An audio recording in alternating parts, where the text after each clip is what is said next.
What is going on, YouTube? So coming back today with my Kentucky Wildcats football preview for 2016. So talking about a team last year that went 5-7, 2-6 in conference, tied for fourth in the SEC East. So move on to the first of my three key players. I'm going to start with the quarterback, Drew Barker. So Barker, the presumed starter for this year. Garrett Johnson might challenge him a little bit, but probably not. They lose Patrick Tolles to transfer. I believe that was last year. And Barker stepping in this year is going to, I think he's going to have to be a little bit better than he was last year.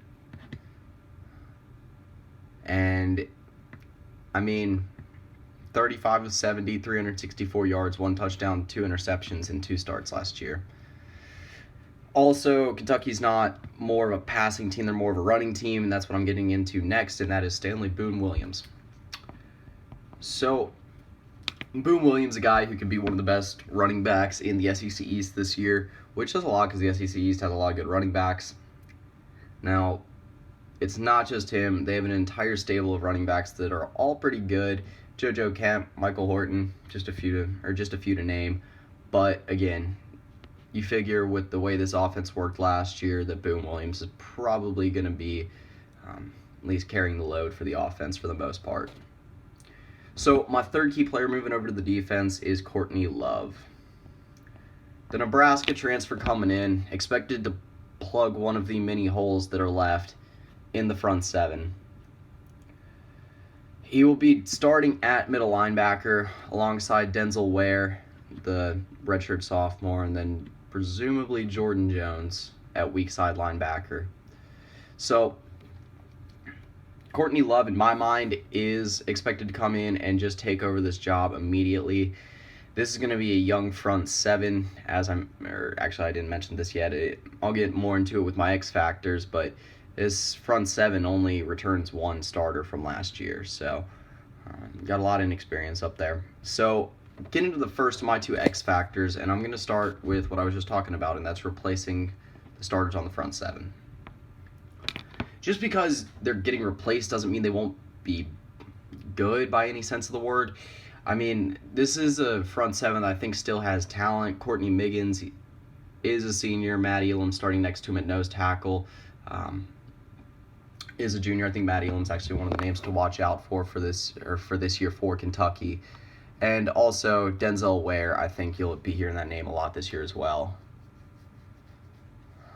So if you are a Kentucky fan, just know that probably is going to be the weakest part of your defense. Overall, the offense is probably going to have to be leaned on more, but again, we'll see when the season comes around. So my second X factor is the new offensive system. This, I believe, is the third straight year. Yep. So third straight year that Kentucky has brought in a new offensive coordinator. They bring in Eddie Gran and Darren Hinshaw from Cincinnati, and they have 9 starters returning this year. So the offense should be at least improved. This is an offense that does have a lot of talent left. They got C.J. Conrad, an all SEC freshman from last year that should be able to step up and take on an even bigger role this year. Like I said, you got a large stable of running backs. Garrett Johnson, who I just mentioned before, but probably going to be a wide receiver, and then Dorian Baker, wide receiver, again, 2 names to watch out for. So move over to my trap game for Kentucky, and for me, it's Southern Miss. Now, again, I think Kentucky will be favored in this game, but this will actually be an interesting game to see if you are a Kentucky fan, or Southern Miss fan for that matter. It is the first game of the season. The game is in Lexington. This is a Southern Miss team that I believe went 8-4 last year during the regular season, something like that, and almost won the Conference USA Championship. So, again, not a game you can really take lightly. This is a Southern Miss team expected to be pretty good this year, and it comes right before the Florida game, which might be one of the toughest games of Kentucky's season. So, my biggest game for Kentucky is Tennessee. Multiple reasons. Tennessee, one of the favorites to win the SEC East this year. They do have to go to Knoxville for this game. I don't believe this game was very close last year. Tennessee's by no means the hardest team they play. It will be one of their toughest games, but at Tennessee, at Florida, I consider about even right now. And then they also had to go to, I believe they had to go to Alabama, so that probably is going to be the toughest one.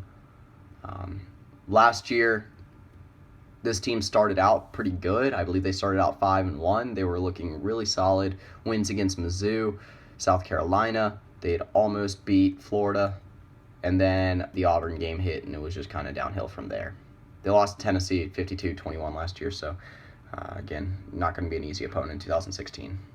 So, getting into my record prediction for Kentucky, and I think they're going to go 5-7 once again.